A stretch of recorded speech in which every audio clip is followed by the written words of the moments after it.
오늘 성경 구절은 고린도전서 13장 11절 한 절입니다. 여러분들 가정에서 우리 한번 같이 1절밖에 안 되니까 같은 목소리를 같이 읽도록 하겠습니다.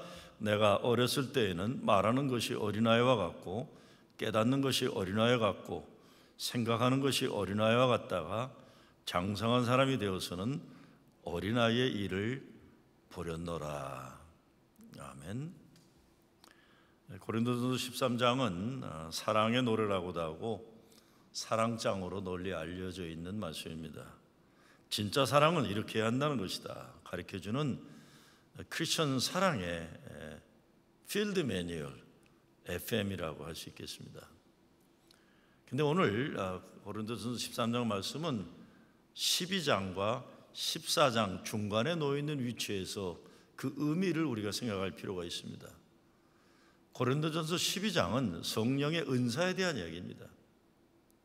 12장에 나오는 은사는 모두 교회 사역에 필요한 은사로서 가르침의 은사, 병 고치는 치유의 은사, 능력 행함의 은사 등 각양각색의 은사를 성령께서 교인들에게 주셔서 목회하고 교육하고 전도하고 선교를 잘해서 주의 몸된 교회를 세우는 일을 하도록 하는 겁니다. 고린도전서 14장은 주로 방언에 대한 이야기입니다. 근데 잘 아시는 바와 같이 사도행전의 방언과는 달리 고린도 교회의 방언은 고린도 교회를 시끄럽게 만든 대표적인 은사입니다. 사도행전의 방언은 말이 통하지 않던 여러 외국인들이 베드로의 설교를 알아들을 수 있었던 복음의 문이 열리는 역사였어요. 반면에 고린도 교회의 방언의 역사는 멀쩡하게 함께 예배 드리던 교인들이 서로 말을 못 알아듣는 소통이 아니라 불통의 역사였습니다. 그렇지만 바울은 방언은 개인적으로 기도하는 데 도움이 되기 때문에 개인적으로는 하지만 공공 예배 때는 하지 말라고 했던 겁니다. 그러면서 바울은 방언의 은사를 강조하지도 말고 그렇다고 막지도 말라고 하면서 14장 40절에 보면 모든 것을 적당하게 하고 질서대로 하라 했던 겁니다. 이유는 모든 은사의 목적은 교회의 덕을 세우는 데 있기 때문입니다. 은사에 대한 가르침 마지막 12장 31절에 바울은 너희는 더욱 큰 은사를 삼아라. 내가 또한 제일 좋은 길을 너에게 보이리라. 그 제일 좋은 길이란 사랑을 말하는 것입니다. 사람이 방언과 천사의 말을 할 줄 안다고 하더라도 사랑이 없으면 울리는 꽹과리가 된다고 하는 겁니다. 요한계시록 7교회 말씀 가운데 제일 먼저 나오는 예배석 교회 많은 장점을 소유한 안정된 교회라고 했습니다. 근데 주님이 문제를 하나 얘기하시면서 너의 처음 사랑을 버렸느니라 하셨습니다. 그러므로 어디서 떨어진 것을 생각하고 회개하여 처음 행위를 가지라고 가르쳐 주십니다. 그러면서 경고하기를 만일 그리하지 아니하고 회개치 아니하면 내가 네게 임하여 내 촛대를 그 자리에서 옮기리라 하는 겁니다. 촛대는 생명이에요.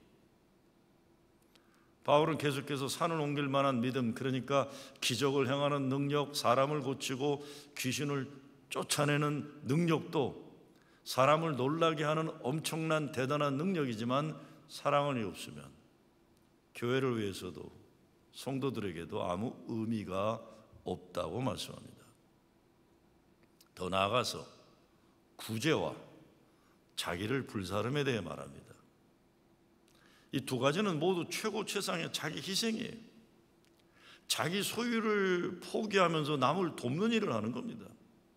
자기 몸을 불사르게 내준다는 말은 순교를 말하기도 합니다. 신앙을 고수하기 위해서 죽음을 마다하지 않는 순교의 능력도 은사입니다. 그런데 바울은 사람이 자기 재산 모두를 사람들에게 나누어 주고 자기 모든 것을 희생하는 순교적인 위대함을 산다고 해도 사랑이 없으면 아무런 유익이 되지 않는다고 말하고 있는 겁니다. 아무리 대단하고 위대한 은사와 능력이라고 해도 사랑이 없으면 의미가 없다고 하는 거예요. 뭐 사랑이 없다고 해도 좋은 일은 좋은 일 아니냐 질문할 수 있습니다. 근데 바울은 사랑이 없으면 대단한 은사와 능력도 소리만 요란한 꽹과리 소리가 된다고 말하는 겁니다. 무슨 말입니까? 은사를 발휘하는 것은 사랑이 없어도 돼요. 방언 사랑 없어도 할 수 있습니다. 천사의 말, 예언, 설교죠. 지식, 믿음, 구제, 선교, 사랑 없어도 할 수 있습니다. 사랑 없이 설교 잘할 수 있고, 성경 공부 잘 가르칠 수 있고, 성가대에서 노래 잘할 수 있고, 선교사로 땅끝까지 갈 수도 있습니다. 기도도 오래 할 수 있고, 은혜도 많이 받을 수 있어요. 어려운 사람들 구제하는 일 열심히 할 수 있어요. 그런데 바울이 고린도 교회를 가만히 들여다보니까 그 교회가 교만 덩어리라는 거예요. 교만. 동네에서 이런저런 일로 폼 잡는 사람들은 다 모여 있어요. 그 교회에. 성령파들은 방언도 하고 비밀스러운 영적인 체험들을 해서 방방 뛰고, 유대주의자들은 천하에 자기들이 가장 하나님 말씀을 잘 지키는 것처럼 율법주의에 빠져 난리를 쳐요. 그런가 하면 지식층 자유주의자들은 지식의 교만에 도취되어서 예수 십자가 복음을 자기 마음대로 해석하고 윤리도덕적으로 방탕하게 놀고 있는 겁니다. 그래서 바울이 말하는 것은 아무리 천하의 대단한 것들도 사랑이 없으면 아무것도 아니라고 말하고 있는 겁니다. 이런 전제를 가지고 바울이 결론적으로 말하는 것이 오늘 본문 말씀입니다.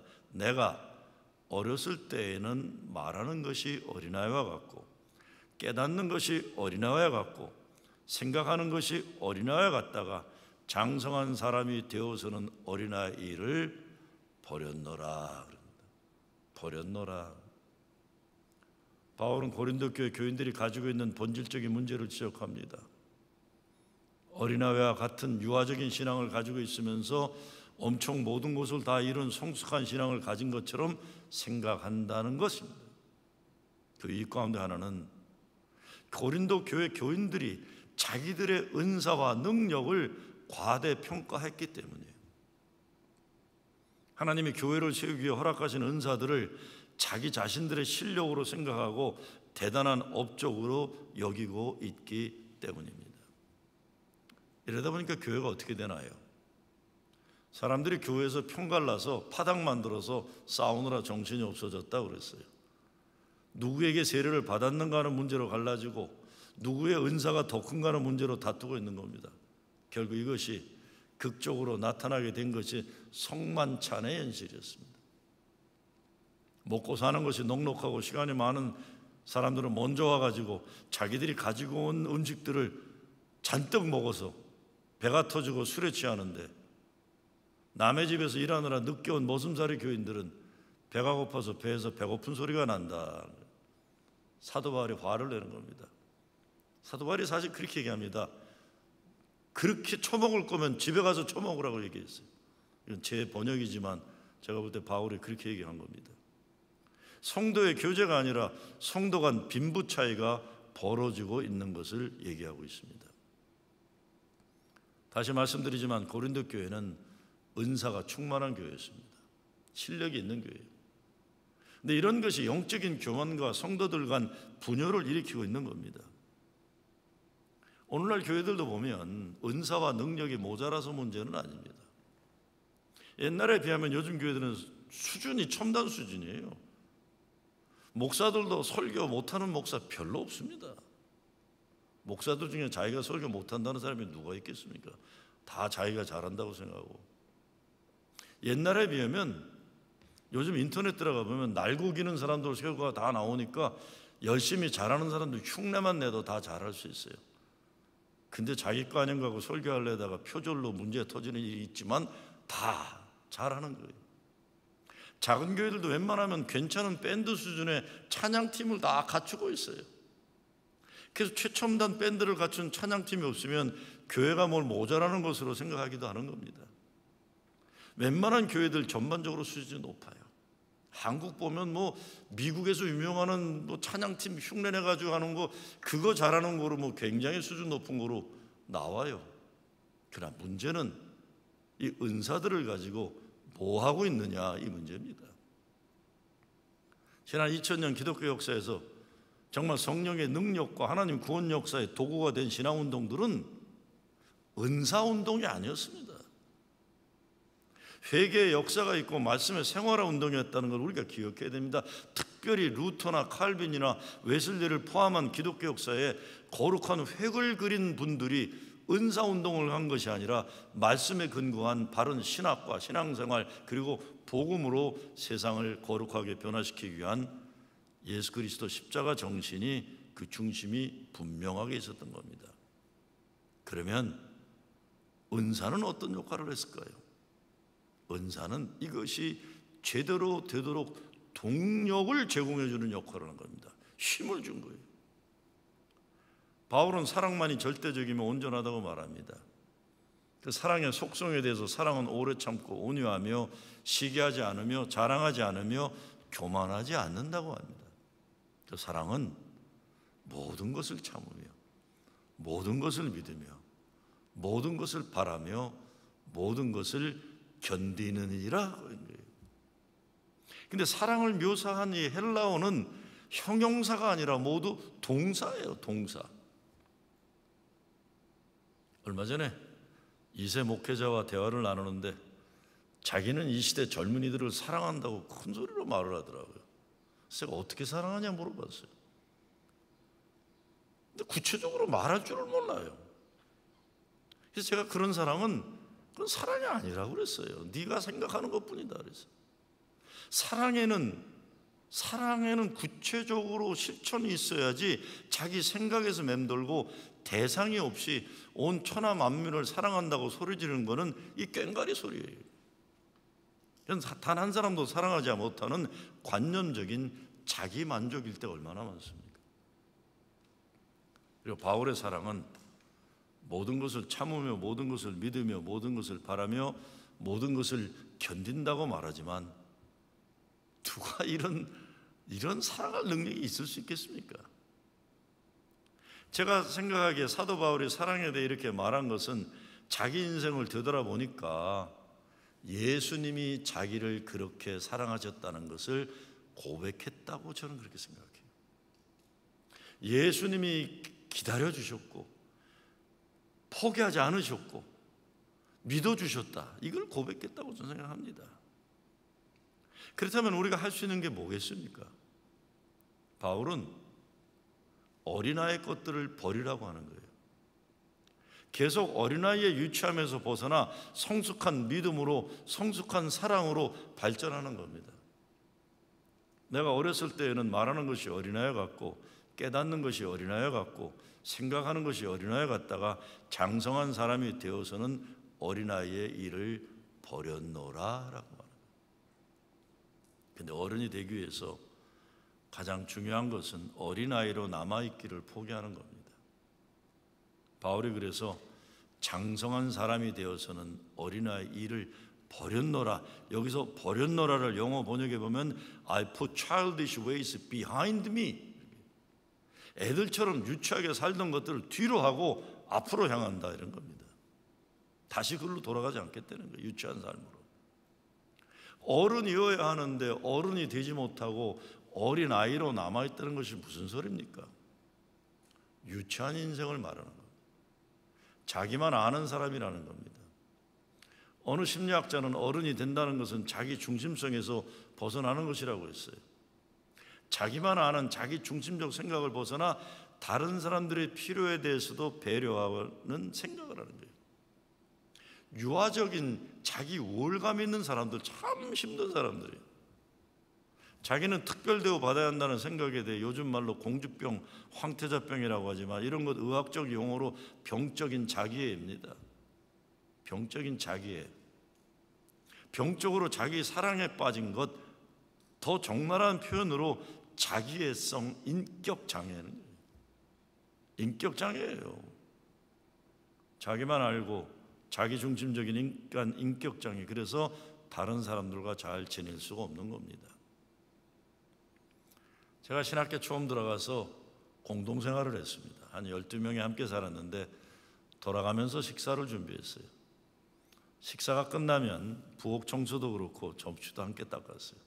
제가 그때 전문적으로 만들었던 게 German Meatloaf하고 스페니시 프록찹인데 이 미트로프를 자르면 그 속에 계란이 이렇게 있는 제가 학생 때 잘 만들었습니다. 그런데 부엌 한복판에 포스터가 하나 붙어 있어요.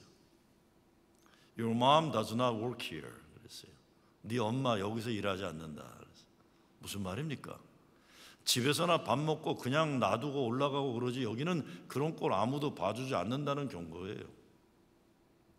당시에 연세대학교 신학교를 졸업하고 유학 갔던 한 친구가 밥도 할 줄 모르고 부엌에서 설거지하는 개념도 없는 친구였는데 항상 여자들이 할 거라고 생각하는 친구였어요. 79년 80년대인데 그러다가 쫓겨났어요. 자기가 밥을 하지 않을 것이면 밥도 먹으면 안 되는 것인데 남이 만드는 밥은 먹고 자기는 밥을 하기는커녕 자기 접시도 치지 않는 것 계속하지 않다가 오늘날 여학생들이 짐을 바깥으로 내다 놨더라고요. 경고장을 보냈는데 설마 마음 시작한 신학생들이 어쩌리 하다가 쫓겨난 겁니다. 제가 여자 신학생들에게 어떻게 그리 매정하게 그러느냐 물었더니 저렇게 철저하게 이기적인 인간 신학계에서 내쫓아야지 나중에 목사 되면 교회 말아먹을 놈이라고. 미국 여자 신학생들 무섭더라고요. 그때 알았습니다. 신학생들 착하지 않고 독하다는 거죠. 그때 알았어요. 근데 그렇게 하지 않으면 정말 그런 인간들 나중에 목사 되면 교회 망가뜨릴 것입니다. 아주 잘한 거예요.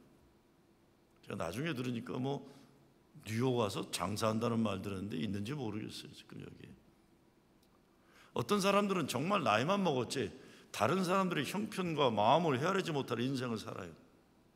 그러니까 몸은 커졌고 나이는 먹었지만 진정한 사랑이 무엇인지 경험도 못하고 배우지도 못한 사람, 어른이 되지 못한 사람이 부모가 된다거나 결혼을 해서 부부가 된다거나 하면 그 가정이 살기 어려운 가정이 되는 거예요.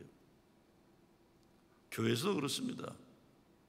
어른은 다른 사람이 잘 되는 것 보면 박수를 쳐줄 줄 알고 다른 사람은 어려운 것 보면 측은한 마음을 가지고 도와줄 줄 아는 사람이에요. 진짜 어른은 대접받으려 하지 않고 다른 사람을 섬기는 사람이 진짜 어른입니다. 가정도 그렇습니다. 부모가 되어가지고 자기가 하고 싶은 것, 자기가 원하는 것 빠져서 가정을 돌보지 않는 것은 아직 어른이 되지 못했다는 겁니다. 골프도 좋고 등산도 좋고 낚시도 좋고 당구도 좋고 노래방도 좋아요.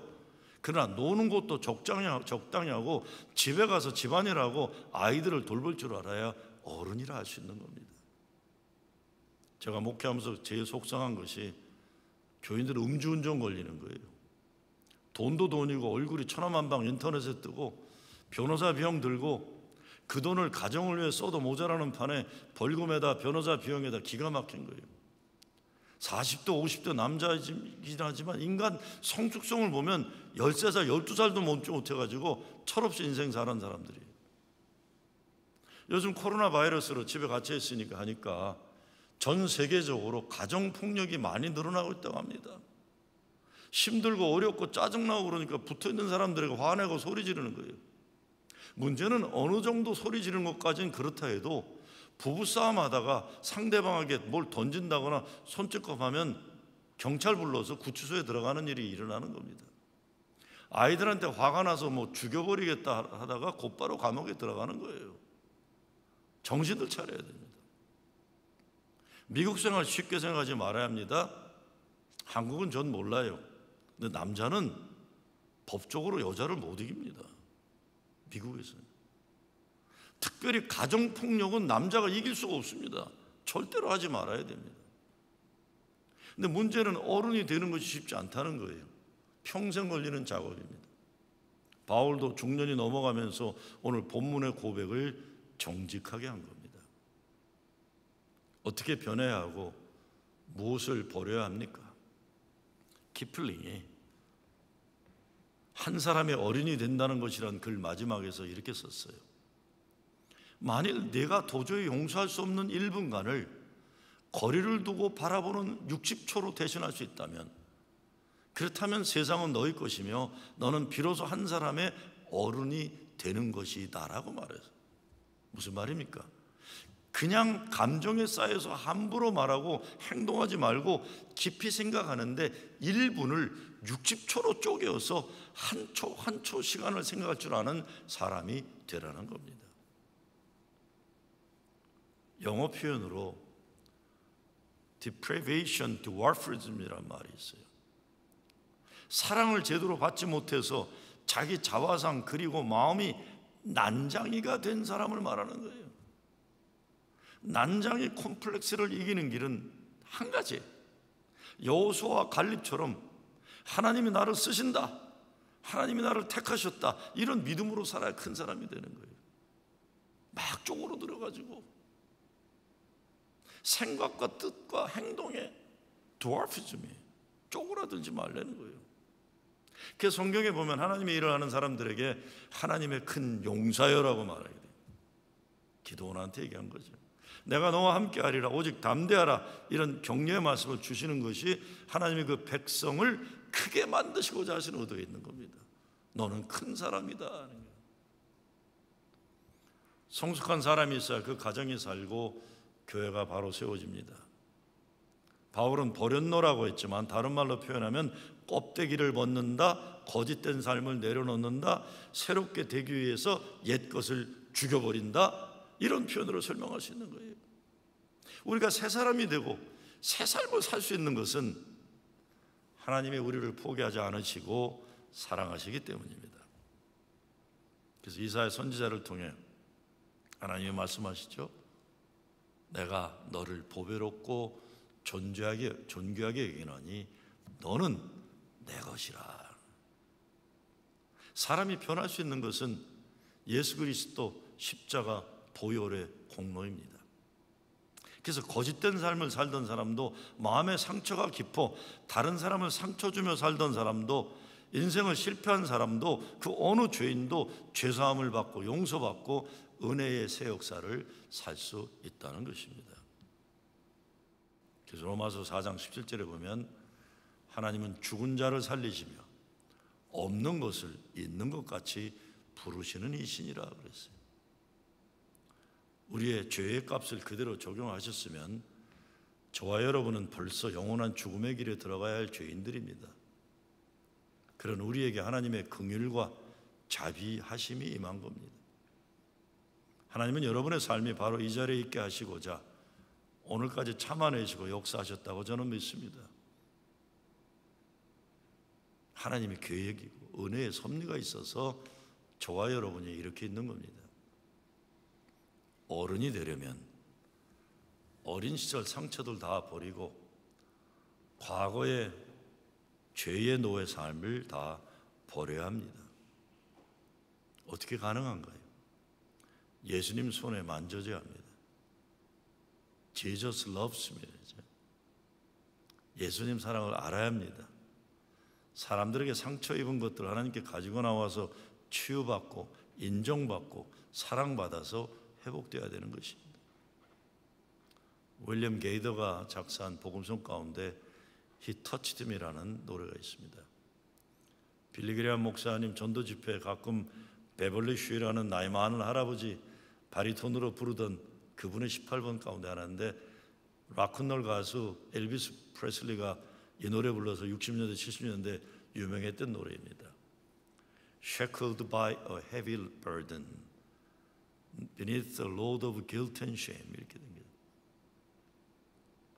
험한 나그네 세상길 나의 마음이 고날 때 사랑스러운 주의 손길 늘 나의 마음을 두드리네.